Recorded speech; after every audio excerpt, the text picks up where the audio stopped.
Nandito na po ako sa escalator.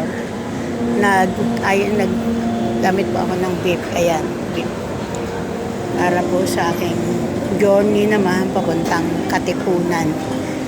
Yun sa Katipunan, yun po yung aking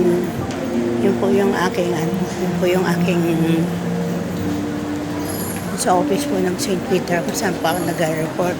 At shoutout po sa aking mga client na patuloy na hindi ako na naghuhulog ng mga kanilang payment sa St. Peter at sa mga patuloy na nag-a-avail at sa mga kliyente ko na hindi na andyan lang parati para sa akin. Ngayon po, dito na po ako kung saan po ako papuntang LRT Katipunan. Then from Katipunan, sasakay po ako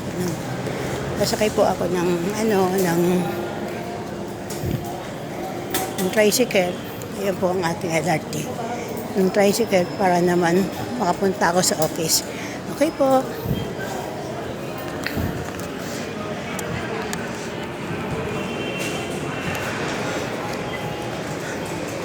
Bihira po ako mag-vlog kasi medyo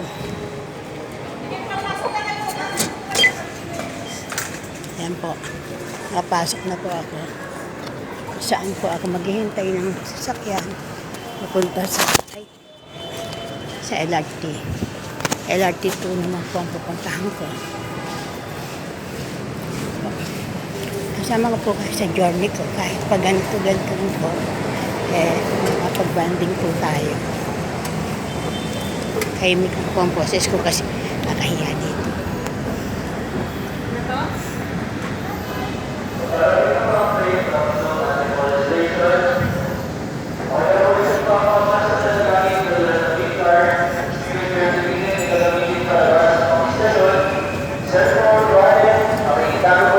Wow, 11:50 na pala. Parating late. Kaya na po. Nandito na po ako. Punta na po ako sa LRT po.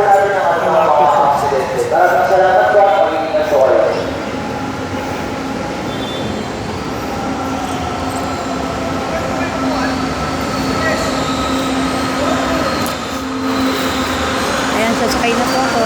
Papunta po sa aking thank you po for the video, for waiting. Thank you po.